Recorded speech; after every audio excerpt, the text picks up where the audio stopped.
je m'appelle Lou, j'ai 21 ans, j'ai le syndrome de Noonan. Je témoigne aujourd'hui pour donner des informations aux personnes qui en ont besoin.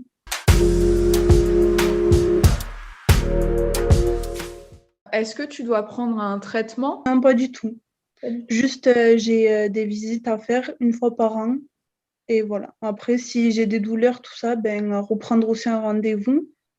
On va pas hésiter. Et après, sinon, c'est au moins un rendez-vous tous les ans. Tu as un spécialiste du coup qui te suit, que tu dois aller voir? Oui, un cardiologue. Il connaît le syndrome en fait. Oui, enfin, normalement, oui.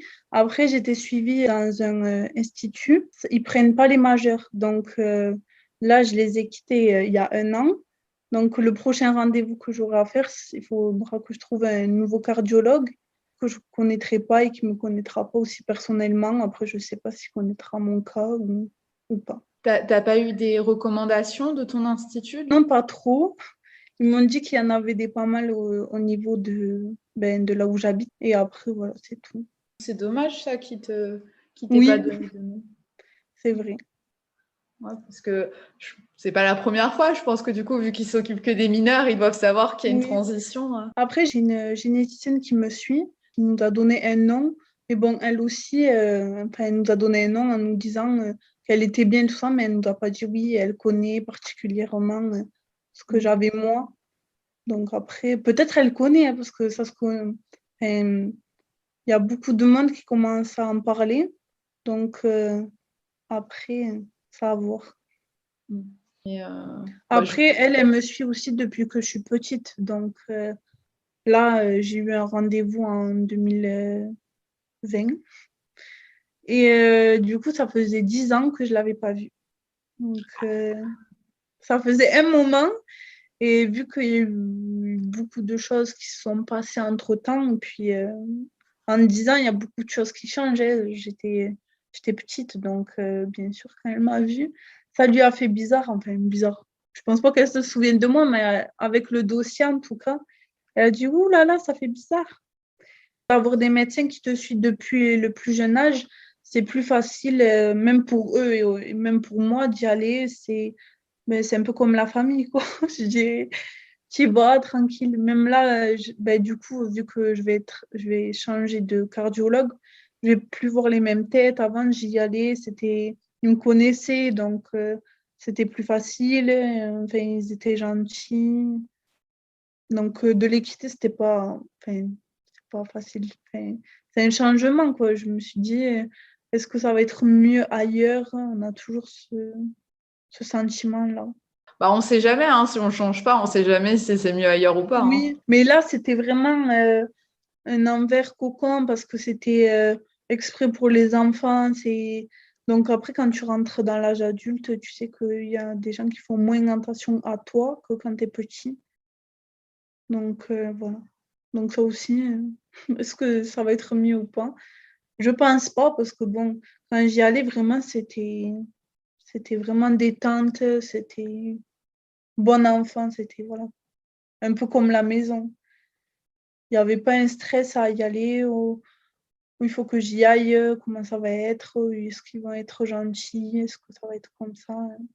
Enfin, moi, j'ai vraiment gratté parce que quand j'ai fini là-bas, j'avais bientôt 19 ans. Non, bientôt 20 ans j'avais. Donc j'étais vraiment allée au bout du bout.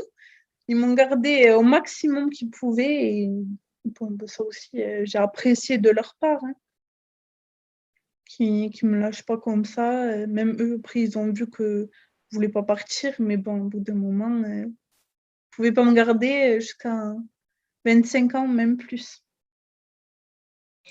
On va Ah dire ouais. que j'ai bien profité de, de cet institut. Et du coup, voilà. L'institut qui te suivait quand tu étais mineur, est-ce que tu sais si tes parents ont eu du mal à le trouver ou si ça a été un petit peu le- la première entité où vous vous êtes dirigé? Alors ça, je ne sais pas du tout.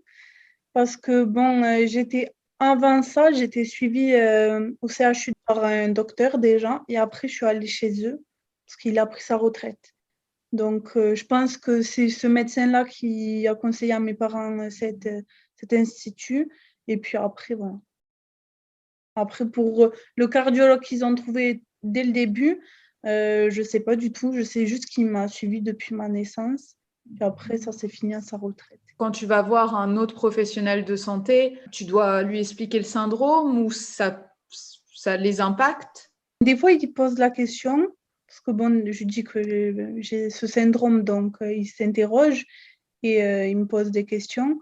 Et puis, il y en a d'autres qui connaissent, donc après, voilà. Mais de plus en plus, je vais par exemple chez un dentiste, il va savoir ce syndrome-là, tout ça.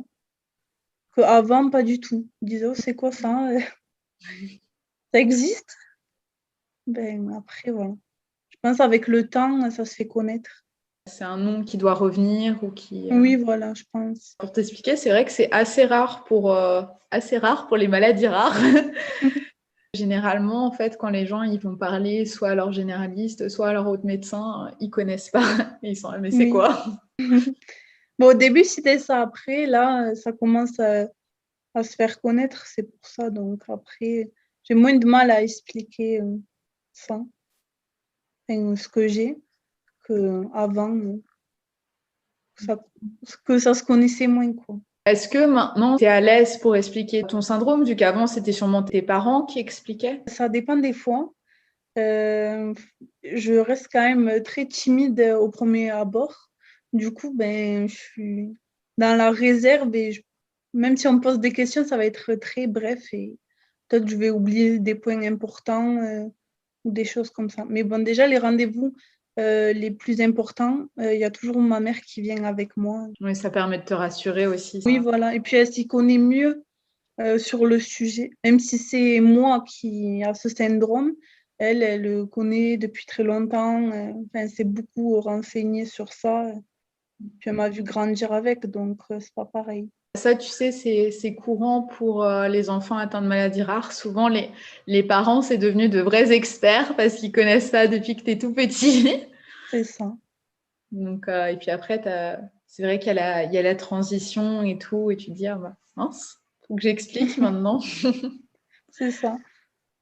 Est-ce que tu sais si par exemple tu dois aller à l'hôpital dans le rush, tu as des choses à devoir expliquer aux urgentistes ou il y a des trucs à savoir? Je sais juste que quand je dois me faire opérer, je dois avoir des antibiotiques avant.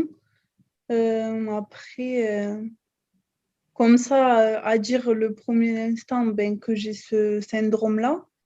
Après, voilà, quoi, que j'ai une malformation au cœur, c'est le plus important, je pense, à dire. Parce que je peux avoir une infection, ça peut devenir très grave après. Mais comme ça, il n'y a pas grand-chose. Hein. Oui, bah, dire ça a un rapport avec le cœur, faites attention à Oui, cet voilà. endroit-là. Ne me laissez pas mourir. Et voilà.